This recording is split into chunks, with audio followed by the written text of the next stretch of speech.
হইতাছে।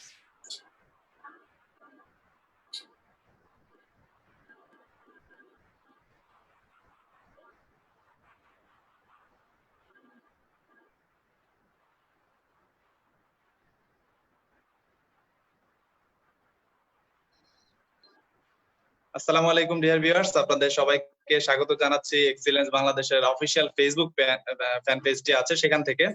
আপনারা জানেন যে আমরা আসলে আজকে সারাদিন ব্যাপী প্রচারণা করছিলাম যে আজকে আমরা রাত 9টায় এমন একজন অতিথিকে নিয়ে হাজির হব যিনি কাজ করছেন উইমেন এম্পাওয়ারমেন্ট নিয়ে, যিনি কাজ করছেন নারীদের অগ্রহায়ণে, যিনি কাজ করছেন নারীরা কিভাবে সামনের দিকে এগিয়ে যাবে সেই বিষয়গুলো নিয়ে কাজ করছেন। আমরা একটু লেটে লাইভটা শুরু করেছি, আমরা লাইভ শুরু করেছি এবং আমরা অলরেডি আমরা ফেসবুকে লাইভে চলে গিয়েছি। আপনাদের যাদের যা যা জিজ্ঞাসা করার আছে তা তা অবশ্যই জিজ্ঞাসা করতে থাকুন।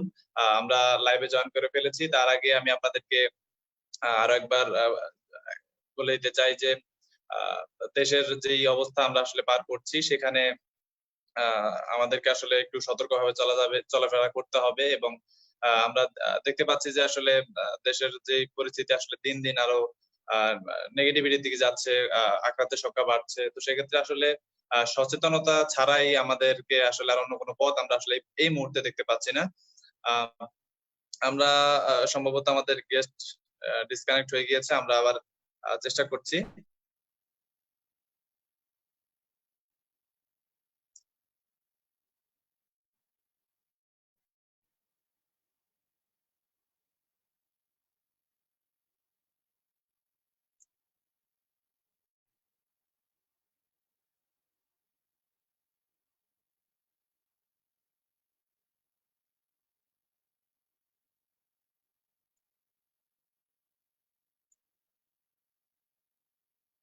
আমরা সম্ভবত আমাদের গেস্টের কানেকশনটি ডিসকানেক্ট হয়ে গিয়েছে।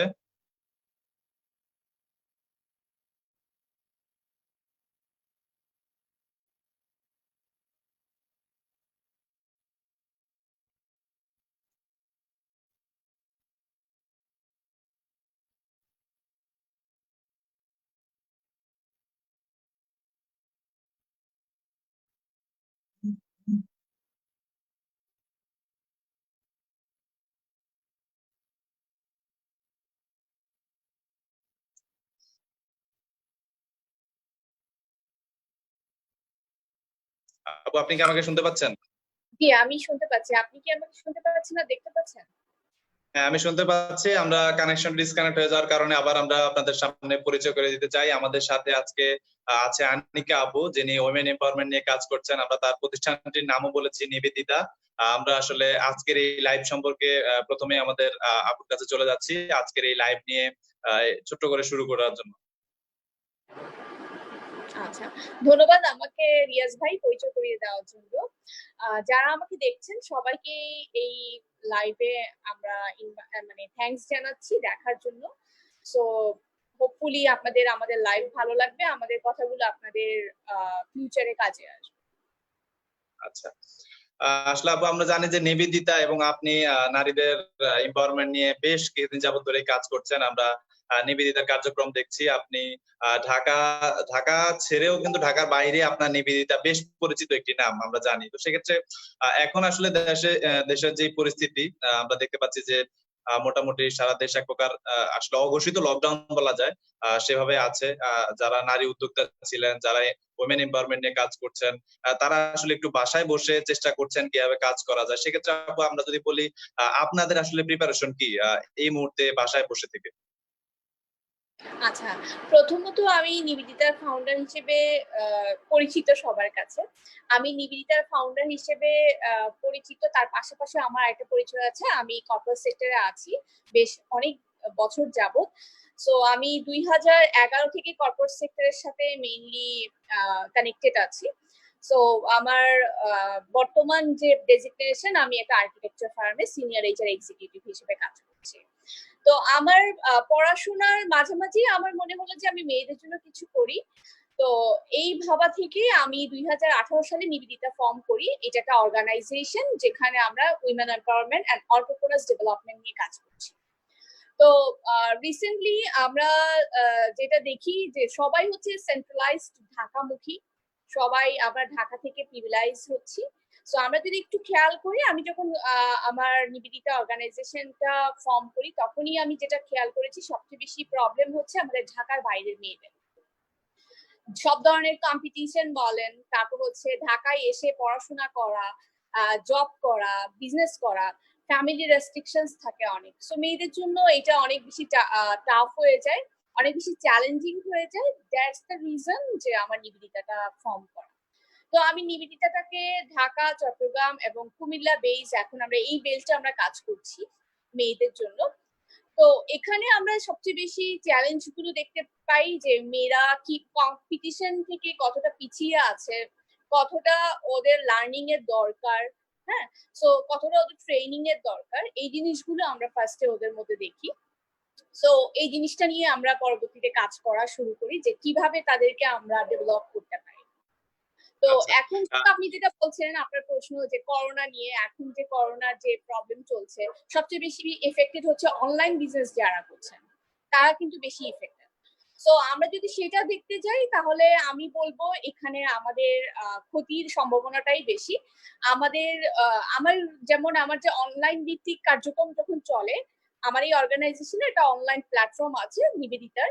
সো ওই অনলাইন প্ল্যাটফর্মে আমার 17,000-এরও বেশি মেয়েরা আছে আমার সাথে কানেক্টেড। সো 17,000 মেয়েদের মধ্যে আমার ম্যাক্সিমামই হচ্ছে আমাদের অনলাইন উদ্যোক্তা, যাদেরকে আমরা বলি অনলাইন প্ল্যাটফর্ম ইউজ করে যারা বিজনেস করে, তারা সবচেয়ে বেশি এফেক্টেড হচ্ছে এই করোনাতে। কারণটা হচ্ছে ডেলিভারি সিস্টেমটা টোটালি অফ। পুরো বাংলাদেশ লকডাউন হওয়ার কারণে, ডেলিভারি অফ থাকার কারণে তাদের প্রোডাক্টগুলো তারা তাদের কাস্টমারের কাছ পর্যন্ত পৌঁছাতে পারছে না। সো এখানে একটু তারা চ্যালেঞ্জ ফেস করছে। এটাই মূলত করোনার এই রিসেন্ট যে প্রবলেমটা, এই প্রবলেমটা মেয়েরা এখন খুব বেশি ফেস করছে। আচ্ছা, সেক্ষেত্রে যদি আপনার কাছে আসি যে এখন আসলে আমরা জানি যে আগামীকালকে পহেলা বৈশাখ, এই পরিস্থিতি হয়তোবা তৈরি না হলে আমরা হয়তো আগামীকালকে হয়তোবা সবাই রং বেরঙের ড্রেস পরে বা আমাদের যে উদ্যোক্তাদের, ক্ষুদ্র উদ্যোক্তাদের যে আসলে বিশেষ করে আমি যদি বলি যে পহেলা বৈশাখে সবচেয়ে বেশি কিন্তু নারী উদ্যোক্তাদের যে পছন্দ যে পোশাক পরিচ্ছদ তারা অনলাইনে বিক্রি করেন, অনলাইন মাধ্যমে বিক্রি করেন, সেগুলো কিন্তু বেশ পরিচিত এবং মানুষের মুখে বেশ প্রশংসনীয় হয়, বিশেষ করে নারী উদ্যোক্তাদের যে প্রোডাক্ট গুলো আছে। তো আমরা দেখতে পাচ্ছি যে আসলে কালকে পয়লা বৈশাখ, কিন্তু এবার পয়লা বৈশাখ এমন একটা অবস্থানের মধ্যে দিয়ে যাচ্ছে যে নারী উদ্যোক্তারা তাদের পণ্যগুলো আসলে বিক্রি করতে পারছেন না। যারা আসলে আগে যারা প্ল্যান করেছিল যে এবার পয়লা বৈশাখে তাদের সব থেকে নানা রকম ব্র্যান্ডের মতো তারা আসলে পোশাক নিয়ে আসবে, সেগুলো আসলে অবিকৃত রয়ে গেছে। তো সেক্ষেত্রে এই অবস্থান থেকে বের হওয়ার পর তাদের যে প্ল্যান গুলো রয়েছে সেগুলো এক্সিকিউট করার জন্য নিবেদিতা কিভাবে কাজ করবে? আচ্ছা, আমরা মেয়েদের মধ্যে মনোবল তৈরি করার চেষ্টা করছি, মেয়েরা যেন ভেঙে না পড়ে। কারণ এই করোনার, যেটা আমি একটু আগে বলছিলাম, সবচেয়ে বেশি এফেক্টেড হচ্ছে যারা অনলাইনকে কেন্দ্র করে ব্যবসা করে। এছাড়াও অন্যান্যরাও এফেক্টেড, কিন্তু যেহেতু আমি মেয়েদেরকে নিয়ে কাজ করছি, এই ব্যাপারটাকে আমি অনেক বেশি গুরুত্ব দিয়ে কথাটা বলছি। তো আমরা চাচ্ছি তাদের মনোবলটা যেন ধরে রাখতে পারি। এখন অনেক অনলাইন বিজনেস যারা করছে তারাই কিন্তু ভেঙে পড়বে একটা সময়, তারা আবার যে মানে ব্যাক করবে, যে তাদের এই পজিশনটা, আগের পজিশনটাতে, এরকম অনেকেই চাইবে যে আগের মতো ব্যাক করা যাবে, বা অনেকেই চাইবে মনোবল হারিয়ে না থাকা, আর আমরা ব্যবসাটা করব না, এটাই আমাদের শেষ, আমরা হয়তো বা দাঁড়াতে পারবো না। সো আমরা ট্রাই করছি আমাদের সর্বোচ্চ আমাদের অনলাইন প্ল্যাটফর্মের মাধ্যমে মেয়েদের মনোবলটা ধরে রাখতে। সেকেন্ডলি, আমরা তাদেরকে জানাচ্ছি যে আপনারা আস্তে আস্তে আপনাদের পণ্য সম্পর্কে গ্রুপে লেখালেখি করেন, মানে আমাদের অনলাইন প্ল্যাটফর্মে আপনাদের পণ্য সম্পর্কে মানুষকে জানান, যাতে করে মানুষ ভুলে না যায় যে আপনারা কিছু একটা নিয়ে কাজ করেন। আপনারা যদিও এখন ডেলিভারি করতে পারছেন না, বা আপনাদের প্রোডাক্টটা এখন হয়তো বা কেউ কিনছে না, কিন্তু আপনাদের পরিচিতিটা সবার সাথে থাকুক।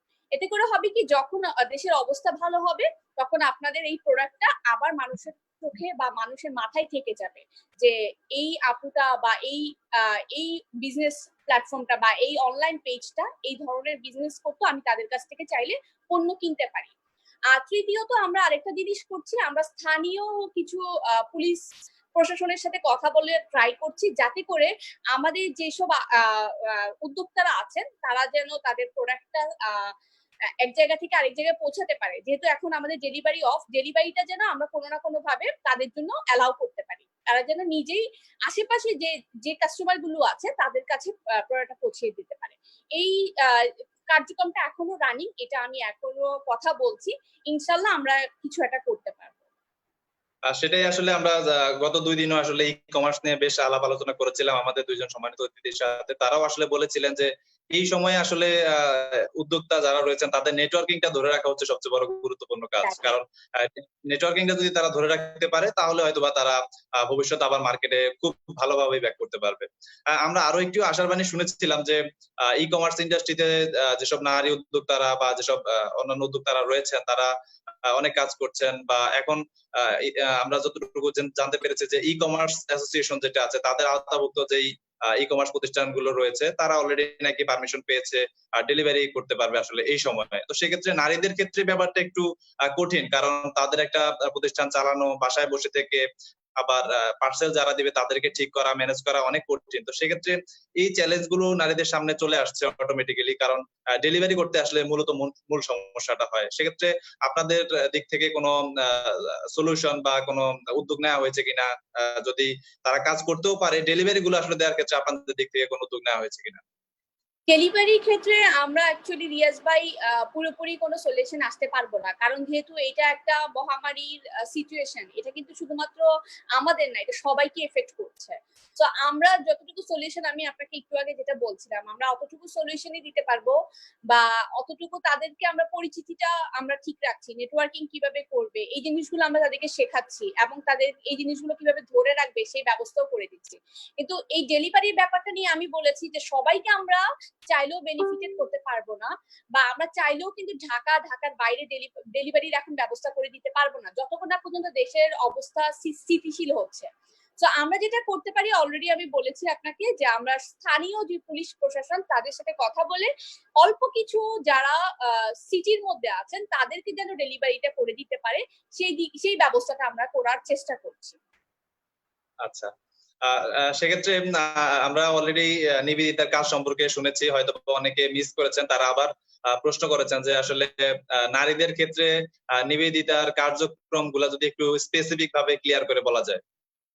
আচ্ছা, সাধারণত আপনারা ধন্যবাদ যিনি প্রশ্নটা করেছেন। সাধারণত আপনারা যদি একটু খেয়াল করেন, আমরা খুবই সেন্ট্রালাইজ ঢাকা নিয়ে। আমরা দেখেন, আমিও কিন্তু ঢাকার বাহির থেকে এসেছিলাম একটা সময় পড়াশোনার পারপাসে, জবের পারপাসে। তো আমার মতো আমার বাবা মা যেমন আমাকে অ্যালাউ করেছে, এরকম কিন্তু সবার বাবা মা অ্যালাউ করে না।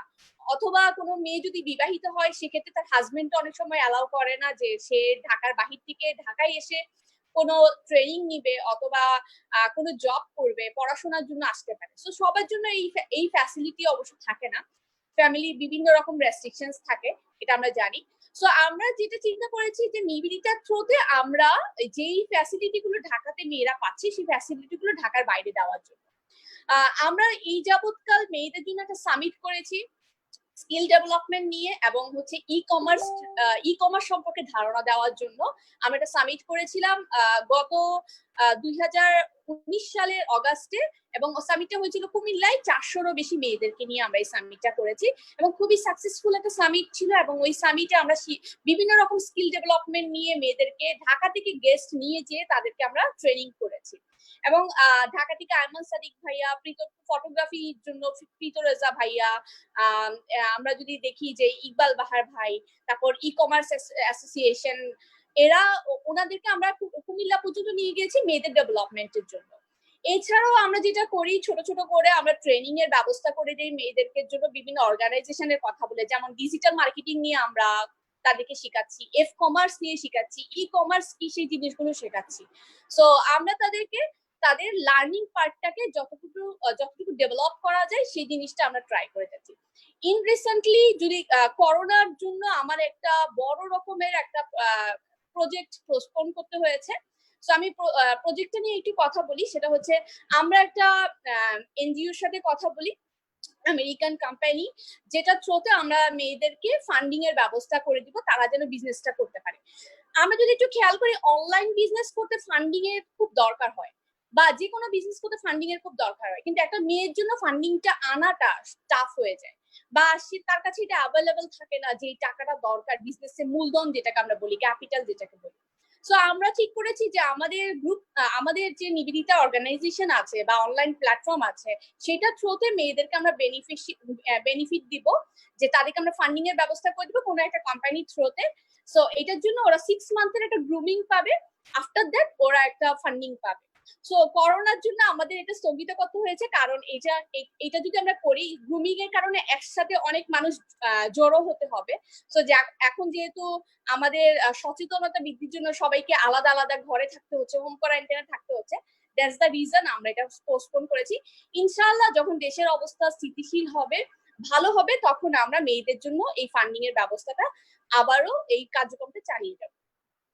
আচ্ছা, সেক্ষেত্রে এখন আসলে অনেকগুলো প্রশ্নই আমাদের সামনে চলে এসেছে। আমরা দেখতে পাচ্ছি যে ই কমার্সের ক্ষেত্রে নারীরা অনেক সমস্যার সম্মুখীন হচ্ছে, কারণ আসলে ব্যবসাটা আসলে ঘরে বসে থেকে হয়তো অর্গানাইজ করা যায়, কিন্তু কাস্টমার পর্যন্ত প্রোডাক্টটা পৌঁছানো কিন্তু অনেক কঠিন কাজ। সেক্ষেত্রে আসলে নারীরা অনেক সম্মুখীন হচ্ছে, সমস্যার সম্মুখীন হচ্ছে। আর আরেকটা ব্যাপার হচ্ছে যে এখন বাসায় আসলে যারা বসে আছে, বাসায় অনেক উদ্যোক্তারাই বসে আছেন, তারা অপেক্ষা করছেন হয়তোবা এই সমস্যাটা চলে যাবে খুব শীঘ্রই, তারা আবার তাদের প্রোডাক্ট গুলো নিয়ে মার্কেটে ইন করবে। তো সেক্ষেত্রে তাদের জন্য যে সমস্যাগুলো তৈরি হচ্ছে বা এই অবস্থান থেকে বের হওয়ার পর আসলে তাদেরকে যে চ্যালেঞ্জ গুলো মোকাবেলা করতে হবে, সেগুলো করার ক্ষেত্রে আসলে এখন বাসায় তাদের কি কি প্রিপারেশন নেওয়া উচিত? আচ্ছা, খুব ভালো একটা প্রশ্ন করেছেন রিয়াজ ভাই। শুধুমাত্র মেয়েরা ব্যবসা করলেই হবে না, ব্যবসার পাশাপাশি তাদের ক্যারিয়ারের দিকটা, স্কিল ডেভেলপমেন্ট নিয়ে কাজ করতে হবে। তো আপনি যখন একটা ব্যবসা করবেন বা চাকরি করবেন, আপনাকে জানতে হবে আপনার মধ্যে কি কি স্কিল থাকা প্রয়োজন, কি কি আপনার গুণাবলী থাকা প্রয়োজন, যেটার জন্য আপনাকে একটা কোম্পানি থেকে চাকরি দেওয়া হবে, অথবা আপনি নিজেই ব্যবসাটা দাঁড় করাতে পারবেন কারো সাহায্য ছাড়া। তো এই স্কিল গুলো অ্যাকচুয়ালি আপনাকে কোথাও না কোথাও যে শিখতে হবে। তো আমরা এখন যেটা করছি, করোনার কারণে যেহেতু ব্যবসা মোটামুটি অফ, যেহেতু মেয়েরা ব্যবসাটাকে নিয়ে অনেক কিছু করতে পারছে না, তো এখন আমাদের সবচেয়ে বড় একটা ব্যাপার হচ্ছে আমরা যেখানে ফোকাস করছি সেটা হচ্ছে লার্নিং। তো আমরা আমাদের অনলাইন প্ল্যাটফর্মের মাধ্যমে মেয়েদের সাথে লাইভে বিভিন্ন বড় বড় ব্যক্তিত্বদের লাইভে নিয়ে আসছি, তাদের সাকসেস স্টোরি গুলো আমরা শোনানোর ট্রাই করছি মেয়েদেরকে। পাশাপাশি আমরা 2 জন জব হোল্ডারকে নিয়ে রিসেন্টলি আমরা একটা কাজ করব, যে 2 জন জব হোল্ডার যারা ব্যাংক জবে আছেন, গভর্নমেন্ট ব্যাংক জবে। সো অনেক আপুরা এখন চাইলেও কিন্তু কোচিং করতে পারছে না ব্যাংক জবের জন্য, বাসায় বসে পড়ছেন, কিন্তু ওরা এক্স্যাক্টলি জানে না যে কিভাবে ব্যাংকে অ্যাপ্লাই করতে হয় বা কোন ব্যাংকগুলোতে কিভাবে অ্যাপ্লাই করার প্রসিডিউর গুলো ওনারা জানে না। তো আমরা এই নিয়োগ নিয়ে বা তারা কিভাবে ব্যাংকগুলোতে অ্যাপ্লাই করবে, জবের জন্য, ক্যারিয়ারের জন্য কি করা উচিত, এগুলো নিয়ে আমরা একটা লাইভ সেশন করছি, ইনশাল্লাহ সামনে করব। এতে করে ওরা মানে ওনারা জানবে যে ওনাদের কি কি জিনিসের উপর গুরুত্ব দেওয়া উচিত, কোন কোন জিনিসগুলো ওনাদের শেখা উচিত, জানা উচিত, এই ব্যাপারে তারা যেন গুরুত্ব দিতে পারে, এই কারণে আমরা লাইভ করছি। সো আমরা এখন মেইনলি জবটাকে বেশি ফোকাস করছি, এবং ওদের কি কি স্কিল থাকা দরকার, কি কি স্কিল সম্পর্কে ওদেরকে ওদের জানা দরকার, সেই জিনিসগুলোর উপর আমরা অ্যাকচুয়ালি জোরদার করছি আর কি। আচ্ছা, সেক্ষেত্রে মোটামুটি তাদেরকে মানে একদম মার্কেটের জন্য উপযুক্ত করে তোলার জন্য আসলে আপনারা নিবেদিতা কাজ করছেন, যেটা আমার কাছে মনে হচ্ছে। আচ্ছা, আরেকটা প্রশ্ন আমাদের কাছে এসেছে গণ বিশ্ববিদ্যালয় থেকে, জেসিকা বিনতে যারা, উনি প্রশ্নটা করেছেন যে যদি বলি যে স্কিল মেয়েদের ক্ষেত্রে আসলে স্কিলের ব্যাপারগুলোতে কোন কোন দিকে আমাদেরকে বেশি লক্ষ্য রাখতে হবে স্কিল গুলো ডেভেলপমেন্টের ক্ষেত্রে? স্কিল ডেভেলপমেন্টের ক্ষেত্রে, আচ্ছা, মেয়েদের বেলায় স্কিল ডেভেলপমেন্টটা খুব জরুরি। সো আমাদের ফার্স্ট অফ অল যখন আমরা যদি চিন্তা করি যে আমরা কোনো কর্পোরেট সেক্টরে জব করতে যাব, সো আমাদের পড়াশোনা ধরেন প্রায় শেষ। আমরা যখন একটা মেয়ে, যেমন এই বছর অনেকেই অনার্স পাস করেছে বা অনার্স পাস করে ফেলবে তাদের ফাইনাল পরীক্ষা দিয়ে, বা কেউ বিবিএ শেষ করবে, কেউ এমবিএ শেষ করবে। তো শেষ করার পরে হয়তো বা তারা চিন্তা করেছিল আমি জবের জন্য অ্যাপ্লাই করব, কিন্তু এখন তারা বাসায় আটকা পড়েছে, হোম কোয়ারেন্টাইনে আছে বা লকডাউন অবস্থায় আছে। সো ওরা চিন্তা করছে যে এখন আমরা কার কাছে যাব, কার কাছে শিখবো। তো আমার মনে হয় আপনার স্কিল ডেভেলপমেন্টটা খুব জরুরি। আমার মনে হয় একটা মেয়ের ক্ষেত্রে সব সময় স্টাডি করাটা দরকার। ডেইলি আপনি 1 ঘন্টা নিজেকে সময় দিন, নিজের ডেভেলপমেন্টের জন্য গুগলে পড়াশোনা করুন, গুগলে এভরিথিং আছে, গুগলে পড়াশোনা করুন। সেকেন্ড থিং, আপনাকে পাওয়ার পয়েন্ট, তারপর হচ্ছে এক্সেল সম্পর্কে জানা উচিত, জি সুইটস এর অনেকগুলো ফিচার্স আছে, এগুলো নিয়ে জানা উচিত। কিভাবে মেইল করতে হবে, অফিসিয়াল মেইল গুলো ফর্মালি, সেগুলো জানা উচিত। সো তারপর হচ্ছে আপনার টাইপিং স্কিলটাকে আপনার মধ্যে একটু ভালো মতো স্ট্রংলি এই জিনিসটা নিয়ে কাজ করা উচিত। সো এই কয়েকটা জিনিস যদি একটা মেয়ে এখন ঘরে বসে ফোকাস দেয়, শুধু নট অনলি একটা মেয়ে, ছেলে মেয়ে সবাই কাজ করবে, বাট একটা মেয়ে যদি মনে করে যে আমার স্কিল ডেভেলপমেন্টের জন্য বা আমার পার্সোনাল ডেভেলপমেন্টের জন্য আমার এই জিনিসগুলো শিখে রাখা উচিত, এগুলো যদি কি একটা মেয়ে জানে, তার ইনিশিয়ালি জব পেতে কোনো অসুবিধা হবে না। এবং এগুলো যে শুধুমাত্র জব পেতে হেল্প করে তা না, এগুলো কিন্তু বিজনেসও কাজে লাগে। ধরেন আপনার আজকে একটা 10টা শাড়ি বিক্রি হলো, কোনো আপু শাড়ি বিজনেস করে, সেই 10টা শাড়ি বিক্রি হলো, সে কিন্তু এটা এক্সেল শিটে আলাদা আলাদা করে লাল, নীল, সবুজ যে কোনো শাড়ি লিস্ট করে সেটার পাশে দামটা লিখে এক্সেলে কিন্তু এন্ট্রি দিয়ে রাখতে পারে, এতে করে ওনার ফিউচারে এটা কাজে লাগবে। তো এই আপনি যেটা বলছেন স্কিল ডেভেলপমেন্ট নিয়ে, আমি মনে করি এই জিনিসগুলো তাদের আসলে আয়ত্তে থাকা উচিত। আচ্ছা, আমরা আসলে স্কিল গুলো সম্পর্কে জানতে পারলাম। আমরা আরো একটি প্রশ্ন আমাদের কাছে এসেছে, সেটা হচ্ছে যে জাহাঙ্গীরনগর বিশ্ববিদ্যালয় থেকে হাসান মাহমুদ সম্রাট করেছেন যে আমরা আসলে নারীরা কাজ করছে, নারীরা উদ্যোক্তা হচ্ছে, নারীরা চাকরি করছে, বাট এখন আসলে বর্তমান সময়ে ব্যবসায়িক ক্ষেত্রে আসলে উদ্যোক্তা হওয়ার ক্ষেত্রে নারীদের জন্য আসলে নিরাপত্তার ব্যবস্থাটা কতটুকু নেওয়া হয়েছে, আর চাকরির ক্ষেত্রে আসলে নিরাপত্তার ব্যবস্থাটা কেমন, বা সেক্ষেত্রে নিবেদিতা কোনো কাজ করছে কিনা? আচ্ছা, নিরাপত্তা ব্যাপারটা হচ্ছে সম্পূর্ণ নিজের উপর। হ্যাঁ, ধরেন আমি কিছুদিন আগে আমার ফেসবুক হ্যাক করার অনেক ট্রাই করা হয়েছে। তো এরকম আমরা হ্যাকিং এর বলেন বা সাইবার ক্রাইমের যে আওতায় আমরা পড়ে যাই মাঝে মাঝে। তো আমার সিকিউরিটিটা আমাকে আসলে এনশিওর করতে হবে। লাইক কিভাবে আমাকে জানতে হবে আমি আমার ফেসবুকে 2 স্টেপ ভেরিফিকেশন দিচ্ছি কিনা, তারপর আমি আমার ফেসবুকের ইনফরমেশন গুলো অন্য কারোর সাথে শেয়ার করছি কিনা, বা আমি যে মেইল দিয়ে আমার ফেসবুক আইডিটা খুলেছি ওই মেইলটা আমি কাউকে জানাচ্ছি কিনা, হ্যাঁ, আমার ফেসবুকের পাসওয়ার্ড আমি অন্য কাউকে দিচ্ছি কিনা, এই জিনিসগুলো নিজের মধ্যে অ্যাওয়ারনেস ক্রিয়েট করতে হবে। এবং এগুলো নিয়ে আমরা অলরেডি গ্রুপ, মানে আমার অনলাইন প্ল্যাটফর্মে অনেক লেখালেখি করি যে আপনারা আপনাদের যে নিরাপত্তাটা এটা নিজেদের মধ্যে অ্যাওয়ারনেস ক্রিয়েটের মাধ্যমে আপনারা চাইলে তৈরি করতে পারেন। এখন আমি যদি অ্যাওয়ার না হই, তাহলে আমাকে যে কেউ হ্যাক করতে পারবে বা আমাকে যে কেউ সাইবার ক্রাইমের আন্ডারে আমাকে ফেলতে পারবে। সো আমাদের উচিত নিজেদের মধ্যে সচেতনতা গড়ে তোলা, এবং এটা নিয়ে প্রত্যেকটা সময় আমি আমার অনলাইন প্ল্যাটফর্মে লেখালেখি করি যাতে মেয়েরা নিজেদের বিজনেস পেজ গুলো একটা পেজকে দিয়ে আরেকটা পেজ লিঙ্ক আপ করে রাখে, যাতে করে তাদেরকে কেউ বিজনেস পেজটা নষ্ট করতে না পারে। এমন হয় যে এমন একটা আপু ধরেন অনেক ফেমাস হয়ে গেল অনলাইন বিজনেসে, তখন আরেকজন হয়তোবা তাকে জেলাস করে চাচ্ছে যে না, সে কোনোভাবে তাকে কিভাবে নিচে নামানো যায়, পুল ডাউন করা যায়। সো আমাদের নিজেদের সতর্কতা যদি আমরা নিজেরা রাখি, তাহলে আমাদের সাথে এই কাজগুলো হবে। তো আশা করি যারা আমাকে শুনছেন, যে আপুরা জানেন না এই ব্যাপারগুলো নিয়ে, তারা একটু গুগল করেন, তারা একটু জানেন যে সিকিউরিটি হাইলি কিভাবে মেনটেন করা যায়, তাহলে আমরা নিজেদেরকে সেফ রাখতে পারি। আর এক্ষেত্রে আরেকটা কথা বলতে চাই রিয়াজ ভাইয়া, যে মেয়েদের ব্যাপারে, মেয়েরা কিন্তু খুব তাড়াতাড়ি হ্যারাসমেন্টের শিকার হয়। মেয়েদের কিন্তু অনেক সাইবার বুলিং এর প্রবলেম হয়। যেমন আমি একজন ইনফ্লুয়েন্সার, আমার অনেক সাইবার বুলিং এর শিকার হতে হয়। ধরুন আমি একবার লাইভে এসেছি, আমাকে বলতেছে এই সময় আপনি মাথায় ঘুমটা দিলেন না, এই সময় আপনি এই বিজনেসটা করছেন, বা এই সময় আপনার ওন্না নেওয়া উচিত ছিল। হ্যাঁ, তারপর হচ্ছে আপনি একটা মেয়ে মানুষ, আপনার এইভাবে লাইভে কথা বলা উচিত না। এই ধরনের অনেক সাইবার বুলিং এর শিকার হতে হয়। এটা আমিও শিকার হয়েছি, এরকম আমার মতো অনেক ইনফ্লুয়েন্সাররা শিকার হয় বা অনেক ব্লগাররা শিকার হয়। তো অনেক বিজনেস উইমেনরাও কিন্তু শিকার হয়। যেমন বিশেষ করে একটা মজার জিনিস আপনার সাথে শেয়ার করি, সেটা হচ্ছে এখন আমাদের যে অনলাইন প্ল্যাটফর্ম গুলোতে মেয়েরা যখনই বিজনেস পোস্ট দেয়, একদল চলে আসে কোথা থেকে, এসে বলে এই এখন তো বিজনেসের সময় না, এখন আল্লাহকে ডাকার সময়, এখন কেন আপনারা বিজনেস করছেন। তো দেখা যায় এই যে এটাও কিন্তু একটা সাইবার বুলিং এর আন্ডারে পড়ে। দুই পক্ষ ঝগড়া করছে, হ্যাঁ, কেউ বলছে যে না এখন বিজনেস করলে আপনার সমস্যা কি, আরেকজন বলছে না এখন বিজনেসের টাইম না, এখন আপনার নামাজ পড়ার সময়, ঘরে বসে থাকার সময়। হ্যাঁ, তো এই যে সাইবার বুলিং এর ব্যাপারগুলো নিয়ে আমরা কাজ করছি, আমরা মেয়েদেরকে স্ট্রিক্টলি বলে দিয়েছি এই গ্রুপে সাইবার বুলিং নিয়ে কোনো কাজ আমরা অন্যায় কোনো কিছু আমরা মেনে নিব না। যদি এরকম কিছু দেখি তাকে গ্রুপ থেকে আমরা বের করে দিব। কারণ অন্যায়ভাবে আমরা চাই না একজন আরেকজন এফেক্টেড হয়ে। আর আমরা ওই যে যেটা বললাম মনোবল ধরে রাখার চেষ্টা করছি, যাতে করে কোনো মেয়ে ডিপ্রেশনে চলে না আসে।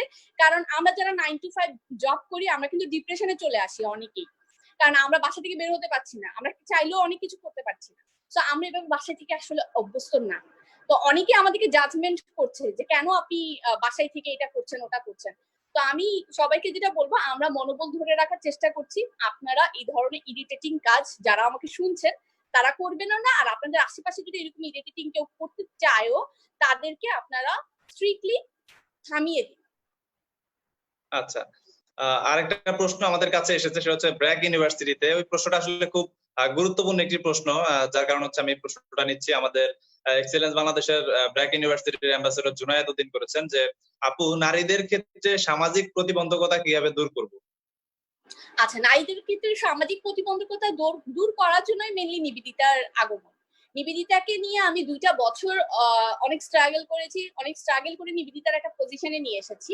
অনেক প্রতিবন্ধকতা ছিল। প্রথম প্রতিবন্ধকতা আমরা মেয়েরা মেয়েদের জন্য, এটা আমি যেটা আমার 2 বছরের এক্সপেরিয়েন্স বলে, মেয়েরা মেয়েদের জন্য প্রথম প্রতিবন্ধকতা। এখন আপনারা বলতে পারেন আপু আপনি মেয়ে হয়ে কিভাবে এই কথা বলেন? না, অবশ্যই আমরা এই কথা স্বীকার করা উচিত যে আমরা ম্যাক্সিমাম টাইম আমরা মেয়েরা মেয়েদের ক্ষতি করি। সেকেন্ডলি হচ্ছে আমরা এটা পারবো না, আমি এটা করব না, বা এটা আমাকে দিয়ে হবে না, এই জিনিসগুলো আপনার মধ্যে থেকে আমাদের মধ্যে থেকে উচিত যে এই জিনিসগুলোকে ঝেড়ে ফেলে দেওয়া। একটা মেয়ে চাইলে এভরিথিং করতে পারে, একটা মেয়ে চাইলে একটা মেয়ে মাল্টিটাস্কার হতে পারে অবভিয়াসলি, বাসার কাজও করতে পারে, অফিসের কাজও করতে পারে, এট এ টাইম সে বাহিরও নিজের বাচ্চাদের সামলাতে পারে এবং বাহিরের মানুষের জন্য কিছু করতে পারে, যেমনটা আমি করছি। মাল্টিটাস্কার হিসেবে কাজ করছি আমার অর্গানাইজেশনের জন্য, আমার চাকরি আছে, আমার সংসার আছে। তো একটা মেয়ে সবকিছু পারে, এটা আপনাকে মাথায় রেখে কাজ করতে হবে। আর এই সামাজিক যে প্রতিবন্ধকতা এতক্ষণ যেগুলো আমরা বলছি যে সাইবার বুলিং, তারপর হচ্ছে সাইবার ক্রাইম, হ্যারাসমেন্টের ব্যাপারগুলো, এগুলো আমাদের লাইফেরই একটা অংশ। আমি যদি ভয় পেয়ে বসে থাকি যে এগুলোর জন্য আমি কাজ করব না, কে কি বলবে, এটা কখনো করা যাবে না। সবসময় আপনাকে বা আমাদের সবাইকে মাথায় রাখতে হবে আমি যখন ভালো কিছু করব আমার আশেপাশে মানুষরা অনেক কথা বলবে, সেটাকে আমি কম্পিটিশনে রেখে আমার কাজ করলেই আমি সাকসেসফুল হতে পারবো দিন শেষে। তো সাকসেসফুল হওয়াটা জরুরি, নট যে আপনাকে কি কি বলছে সেটাকে প্রাধান্য দেয়। কোনো কিছুকেই প্রাধান্য দিবেন না, যেটা আমি অলওয়েজ করি, আমি কোন কাজটা করছি সেখানে আমি ফোকাস হতে হবে, সেই ফোকাস হয়ে আমার গোলটা আমাকে অ্যাচিভ করতে হবে। দ্যাটস দ্য অ্যাকচুয়ালি আমাদের যে মোটিভ বলেন বা আমাদের কি ইম্পর্টেন্স দেওয়ার জায়গা, যে আমি কি করছি, আমার গোলটা আমাকে কিভাবে অ্যাচিভ করতে হবে, সেটা আশেপাশে কি হচ্ছে সেটাকে আমার সাইড করে তারপর কাজ করতে হবে। অনেকেই আসলে বলছেন যে নিবেদিতা আপুকে ধন্যবাদ। আসলে আমি আরেকবার বলতে চাচ্ছি যে আমাদের যিনি অতিথি আছেন ওনার নাম আনিকা ইসলাম, আর নিবেদিতা হচ্ছে অন্য একটা অর্গানাইজেশন যেখান থেকে নারী উইমেন এম্পাওয়ারমেন্ট নিয়ে কাজ করে। আপু আসলে এই নিবেদিতা নামটাও কিন্তু বেশ সুন্দর। সেক্ষেত্রে যখন আগেও কখন এরকম হয়েছে কিনা যে আপনাকে সবাই নিবেদিতা আপু বলে চিনছে, এরকম কোনো কিছু হচ্ছে কিনা? খুব মজার ইন্টারেস্টিং একটা কোয়েশ্চেন করেছেন। আমাকে মাঝে মাঝে মানুষ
এখন কি শুনতে পাচ্ছেন?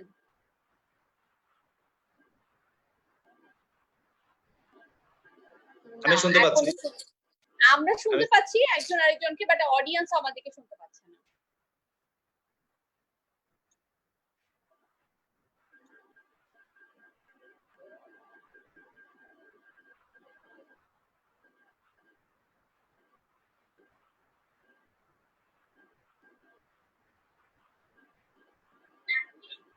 হ্যাঁ, এখন এসেছে, এখন অডিয়েন্স শুনতে পাচ্ছে।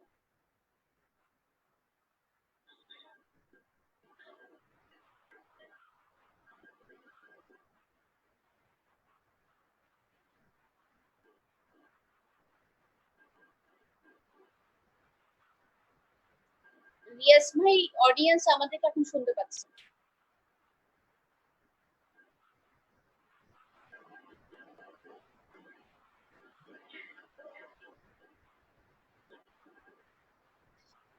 ওকে, আমার মনে হয় যে এখন আমাদেরকে শোনা যাচ্ছে। আমরা খুবই দুঃখিত, আমাদের কানেকশনটা একটু সমস্যা হচ্ছিল, তাই কথা শোনা যাচ্ছিল না। এখন কথাটা শোনা যাচ্ছে। আসলে আমরা যেখানে ছিলাম যে নিবেদিতা আপু নিয়ে শুনছিলাম। অনেকে মোবাইলেও আসলে নাম্বার সেভ করে রাখেন নিবেদিতা নামে। সেক্ষেত্রে যদি আমরা ব্যাপারটা একবার বলেছে, তবু যেহেতু সময়টা অনেক বেশি হয়ে গিয়েছে, আমরা আবার অন্য টপিকে যাচ্ছি। সেক্ষেত্রে আপু, আমরা জানি যে আপনি আসলে নারী এম্পাওয়ারমেন্ট নিয়ে কাজ করছেন, ওমেন এম্পাওয়ারমেন্ট নিয়ে কাজ করছেন, নারীদের ডেভেলপমেন্ট নিয়ে কাজ করছেন। সেক্ষেত্রে নারীরা অনেক বাধা বিপত্তির মুখে পড়ছে, এটা আমরা জানি। সেক্ষেত্রে অনেক হ্যারাসমেন্ট হচ্ছে, সেটাও আপনি বললেন। যদি এখন আসলে আমাদের স্টুডেন্টদের কথা যদি বলি, কারণ আমরা হয়তোবা আমাদের পূর্ববর্তী অনেক প্রজন্মই হয়তোবা এরকম অর্থনৈতিক অবস্থার মধ্যে পড়েনি হয়তোবা। তো সেক্ষেত্রে সামনে হয়তোবা আমরা বড় একটা অর্থনৈতিক দুর্বলতার মধ্যে দিয়ে যেতে পারি। সেক্ষেত্রে আমাদের অনেক স্টুডেন্টরা রয়েছে, তারা পড়াশোনা করছে। অনেকে হয়তো উদ্যোক্তা হওয়ার স্বপ্ন নিয়ে বড় হচ্ছে, অনেকে হয়তো বা ভালো একটা মাল্টিন্যাশনাল কোম্পানিতে জব করবে, সেই চিন্তা ভাবনা নিয়ে বড় হচ্ছে। সেক্ষেত্রে আসলে এখন যদি বলি যে আপনার দৃষ্টিতে তাদের বাসায় বসে কিরকম প্রিপারেশন নেওয়া উচিত, সেক্ষেত্রে আপনি কি বলবেন? আচ্ছা, ধন্যবাদ আপনাকে এই প্রশ্নটা করার জন্য। খুবই গুরুত্বপূর্ণ একটা প্রশ্ন।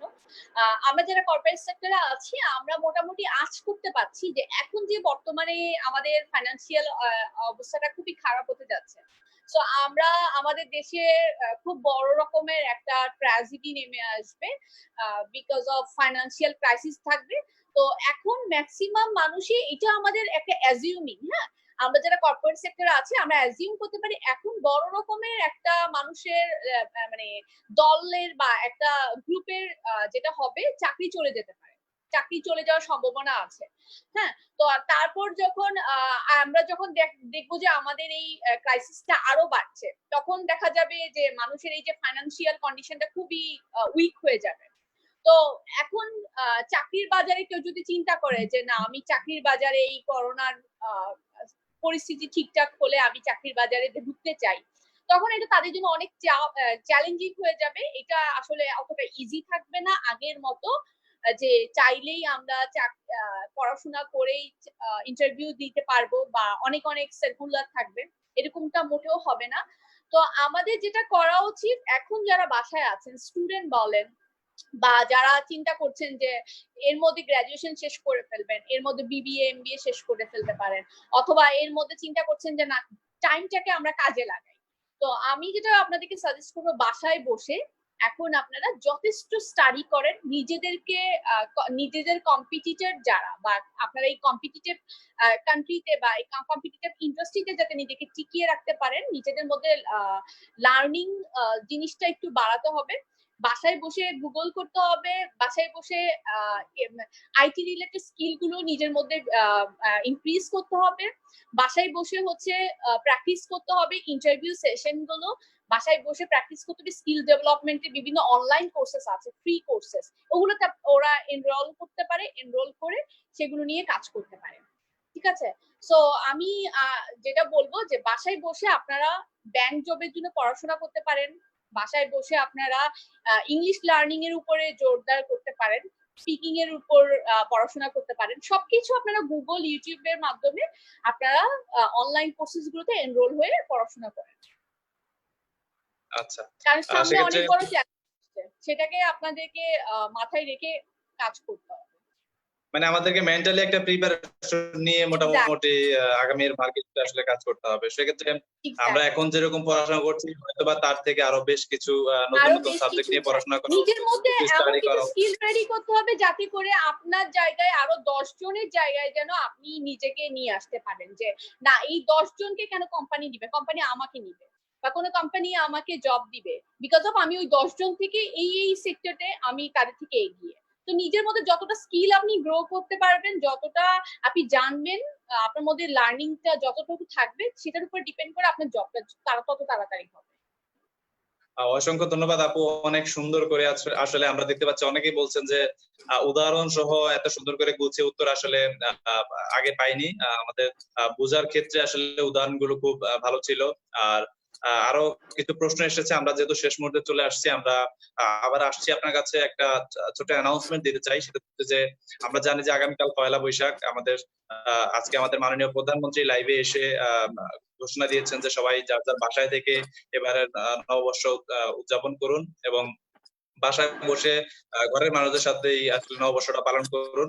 তো সেক্ষেত্রে যেহেতু আপনারা সবাই বাসায় বসে আছেন, আমরা আসলে চেষ্টা করছি যে আপনাদেরকে শেখানোর কাজটা যেন থেমে না যায়। সেক্ষেত্রে আমরা আমাদের এক্সিলেন্স বাংলাদেশের অফিসিয়াল ফেসবুক পেজ থেকে আপনাদেরকে লাইভে আসলে এমন কিছু মানুষের সামনে নিয়ে আসার চেষ্টা করি যারা আপনাদেরকে শেখাতে পারবেন তাদের কার্যক্রম সম্পর্কে, এবং তারা উন্নয়ন, সামাজিক উন্নয়ন নিয়ে যে সমস্ত কাজ করছেন সেগুলো সম্পর্কে আপনারা জানতে পারবেন। আপনাদের কোনো প্রশ্ন থাকলে সেই সেখানেও আমরা উত্তর দেওয়ার চেষ্টা করি। আরেকটা ব্যাপার আমরা আপনাদেরকে জানাতে চাচ্ছি যে আগামীকাল পহেলা বৈশাখ উপলক্ষে আমাদের এক্সিলেন্স বাংলাদেশের অফিসিয়াল পেজে মোটামুটি 3 থেকে 4টি লাইভ সরাসরি আপনারা দেখবেন। সকালে যদি বলি, সকাল 11:30টার দিকে আমাদের সাথে লাইভে থাকবেন সেহেলি আজিজ মৌ, যিনি বি পজিটিভ কমিউনিকেশনের ফাউন্ডার। তাছাড়া তিনি বেশ কিছুদিন যাবত বেশ কিছু রেডিওতে আরজে হিসেবে ছিলেন। তো সেক্ষেত্রে আপনাদের আরজেইং নিয়ে অনেকের ইন্টারেস্ট থাকতে পারে, আপনারা তার কাছ থেকে অনেক প্রশ্ন আগামীকাল করতে পারবেন।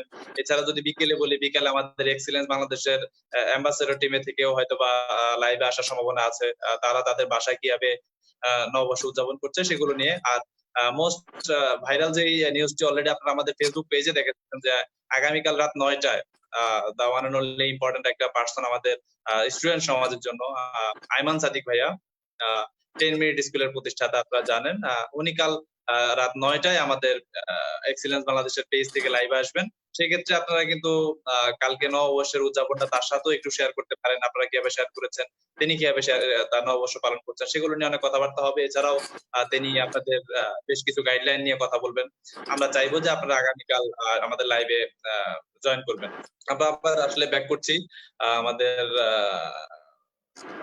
বেশ কিছু প্রশ্ন আসলে জমা হয়েছে। আমরা দেখতে পাচ্ছি যে একজন লিখেছেন যে এখন আসলে যে মার্কেটটা চলছে সেই মার্কেটে মেয়েরা পড়াশোনার পাশাপাশি কিন্তু পার্ট টাইম কোনো জব থেকে বিজনেসটাকে আসলে প্রাধান্য দিচ্ছে, যে ঘরে থেকে আসলে একটা বিজনেস কে তারা করানো যায়। বিশেষ করে অ্যাপ কমার্স, মানে ফেসবুকে যদি তারা পেজ খুলে বিজনেস করতে পারে সেটার প্রতি অনেকে কিন্তু খেয়াল দিচ্ছে। তো সেক্ষেত্রে পার্ট টাইম জব নাকি নিজের বিজনেসটাকে আস্তে আস্তে দাঁড়া করানো, আপনি কোনটা প্রেফার করেন?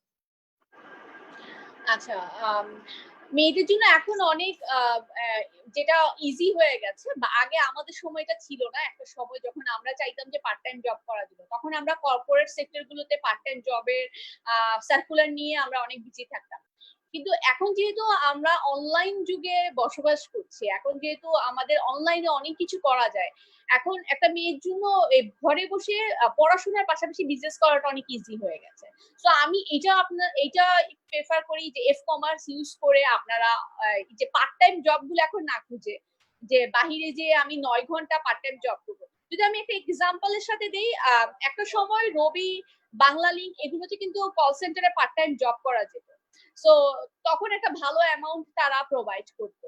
সো যারা ওখানে পড়াশোনার পাশাপাশি পার্ট টাইম জবটা করতো তাদের পকেট মানি হয়ে যেত। বাট এখন নাওএডেজ যদি আমরা সেটাকে দেখি, তাদের যে অ্যামাউন্টটা অ্যাকচুয়ালি, এটা যদি 9 ঘন্টা কাজ করেও যে অ্যামাউন্টটা পাচ্ছে সেটা কিন্তু অ্যাকচুয়ালি পকেট মানিও হচ্ছে না। সো আমি তার চেয়ে বেশি প্রেফার করব যে একটা মেয়ে হোক আর একটা ছেলে হোক, ঘরে বসে থ্রো এফ কমার্স আর ই কমার্স, তারা ঘরে বসে একটা অনলাইন পেজের মাধ্যমে তাদের যে তারা যে কাজটাতে ভালো, যে প্রোডাক্টটা নিয়ে তারা ভালো কাজ করতে পারবে, সেই রকম একটা প্রোডাক্ট নিয়ে তাদের চাইলে তারা মান্থলি 1 লাখ থেকে 1.5 লাখ 2 লাখ টাকা ইনকাম করতে পারবে ইজি। আচ্ছা, আমরা আসলে প্রায় শেষ মুহূর্তে চলে এসেছি। আমরা আপনার কাছে আরো একটি প্রশ্ন নিয়ে আসবো। তার আগে আমরা আরেকটু আপনাকে একটু জানাতে চাই যে আমরা এক্সেলেন্স বাংলাদেশ কাজ করছি কর্পোরেট ব্র্যান্ডিং সলিউশন নিয়ে। আর এছাড়াও আমরা স্টুডেন্ট কানেকশন উইথ কর্পোরেটরস এইটা নিয়ে কাজ করছি প্রায় ২ বছর ধরে। যেখানে আমাদের এক্সেলেন্স বাংলাদেশের প্রায় ৮০ টিরও উপরে অ্যাম্বাসেডর আছে যারা আজকে লাইভে আপনার সাথে সরাসরি জয়েন করেছিল। তারা অলরেডি আপনাকে বলেছে যে আ আমরা আসলে নিবেদিতার কাজ সম্পর্কে আরো নতুন কিছু জানতে পারলাম হয়তোবা আপনারা যদি লাইভে নিয়ে না আসতেন হয়তো আমরা নিবেদিতা সম্পর্কে জানতে পারতাম না। তো সেক্ষেত্রে আসলে তারা আপনাকে ধন্যবাদ জানিয়েছে। আর আরেকটু যদি বলি যে তারা জানতে চেয়েছে যে আসলে এক্সিলেন্স বাংলাদেশকে আনিকা আপু কিভাবে দেখে? আচ্ছা, এক্সিলেন্স বাংলাদেশের আমার পরিচয়টা হচ্ছে বেনজির ভাইয়ের মাধ্যমে। বেনজির ভাইয়ের মাধ্যমে আমি হচ্ছে এক্সিলেন্স বাংলাদেশ সম্পর্কে জানি। এবং আপনাদের মেবি গত বছর একটা প্রোগ্রাম হয়েছে এক্সিলেন্স বাংলাদেশের বড় করে। তো আমি ওই প্রোগ্রামটা দেখেই কিন্তু বেনজির ভাইকে তারপর নক দেই যে আমি অ্যাকচুয়ালি আপনাদের এক্সিলেন্স বাংলাদেশ সম্পর্কে জানতে চাই। তো বেনজির ভাই আমাকে জানালেন উনারা কর্পোরেট সেক্টরটাকে অ্যাকচুয়ালি ফোকাস করে এই প্রোগ্রামগুলো করেন। এবং আপনারা ঢাকার বাইরে কি কাজ করেছেন কিনা আমি জানি না। তবে আমি যতটুকু জানি যে এক্সেলেন্স বাংলাদেশ থেকে ঢাকায় কর্পোরেট সেক্টর ইন্ডাস্ট্রিতে অনেক কাজ করা হয়। তো যেহেতু আমিও একজন কর্পোরেট সেক্টরে অনেকদিন ধরে আছি, কাজ করছি, তো আমার বেনজির ভাইয়ের সাথে এই ব্যাপার নিয়ে কথা হয়। তো ইনশাল্লাহ মেবি আমি যতটুকু দেখেছি এক্সেলেন্স বাংলাদেশের কাজগুলো বেশ অনুপ্রেরণা দেয়। অবশ্যই যারা ইয়াং জেনারেশন আছে, যারা চাচ্ছে যে তারা লাইফে কিছু করবে, কর্পোরেট সেক্টরে আসবে, জব করবে, সবাই কিন্তু বিজনেসটা যতই থাকুক সবাই চাই নিজের একটা আইডেন্টিটি থাকুক বা কর্পোরেট সেক্টরে জব করা সবারই একটা মোটামুটি ইচ্ছা থাকে, যেটা আমারও ছোটবেলা থেকে ছিল। এন্ড ওই স্বপ্নটা থেকে কিন্তু আজকে আমি এখানে। তো আমি বলবো যে এক্সিলেন্স বাংলাদেশ খুব ভালো করছেন। আপনারা ইয়াং জেনারেশনকে জানাচ্ছেন যে কর্পোরেট সেক্টরে আসেন, এখানে আপনাদের জন্য ফিউচার আছে, এখানে আপনাদের জন্য অনেক কিছু আছে যেটা আপনারা চাইলে আপনারা গ্র্যাব করতে পারবেন। তো আপনাদের যে ইনফরমেশন গ্যাদারিং এর যে প্রসেসটা, এটা আমার খুব বেশি ভালো লেগেছে। তো আমার সবসময় শুভকামনা থাকবে এক্সেলেন্স বাংলাদেশের জন্য, রিয়াজ ভাই আপনার জন্য, এন্ড হচ্ছে যারা সেহেলি আপু, তারপর হচ্ছে আরো যারা অ্যাম্বাসেডর আছেন যারা আজকে আমাদেরকে দেখছেন, তারপর আপনাদের যারা ফাউন্ডার আছেন, সাথে ম্যানেজির ভাইয়া সহ সবাইকে আমার পক্ষ থেকে একটা শুভেচ্ছা। এক্স্যাক্টলি আপু, আমরা আসলে নিবেদিতার কার্যক্রম সম্পর্কে, বিশেষ করে আমি আসলে নিবেদিতার কার্যক্রম সম্পর্কে অল্প কিছু জানতাম। তার আজকে আসলে আপনার কাছ থেকে জানলাম, এবং এছাড়াও আপনার সাথে লাইভ করার আগে আমি নিবেদিতা নিয়ে একটু রিসার্চ করেছিলাম। সেক্ষেত্রে আমি দেখেছি নিবেদিতা অনেক কাজ করছে। আমরা আসলে নিবেদিতার যে কার্যক্রম, এই কার্যক্রমের সফলতা কামনা করছি। আমরা চাইবো যে এই দেশের এই অবস্থান থেকে বের হয়ে যাওয়ার পর নিবেদিতার কার্যক্রম আরো বেগবান হবে, দেশের উদ্যোক্তাদের নিয়ে, দেশের সামাজিক নারীদের সামাজিক ক্ষমতায়নে, নারীদেরকে নিয়ে আরো কিভাবে আরো কাজ করা যায় সেগুলো নিয়ে নিবেদিতা কাজ করবে। আমরা আশাবাদী। আমরা নিবেদিতার সর্বোচ্চ সফলতা কামনা করছি। ধন্যবাদ। ডিয়ার ভিউয়ার্স, আমরা আসলে আজকে আর লাইভ বেশি বাড়াবো না। আপনারা যারা আসলে যে ইনফরমেশন গুলো জানার কথা ছিল আপনারা জেনেছেন। আমরা আপনাদেরকে শুধু এইটুকুই রিকোয়েস্ট করব যে যে যেখানেই আছেন একটু সচেতন হন, আপনার পরিবার পরিজনকে একটু সময় দিন, এবং আশেপাশের মানুষদেরকে সচেতন হতে সহযোগিতা করুন, সরকারি দিক নির্দেশনা মেনে চলুন, এবং স্বাস্থ্য সংস্থা থেকে যে ধরনের নির্দেশনাগুলো আপনাদেরকে দেওয়া হচ্ছে সেগুলো অবশ্যই মেনে চলুন। তাহলে হয়তো আমরা আমাদের বাংলাদেশের যে নিয়মিত পথ চলা, নিয়মিতভাবে এগিয়ে যাওয়া, সেগুলোতে আবার আমরা ফিরতে পারবো। সেই কামনায় আপনাদেরকে অগ্রিম নববর্ষের শুভেচ্ছা জানিয়ে আজকের মতো লাইভ এখানে শেষ করছি। সবাইকে অসংখ্য ধন্যবাদ। আসসালামু আলাইকুম।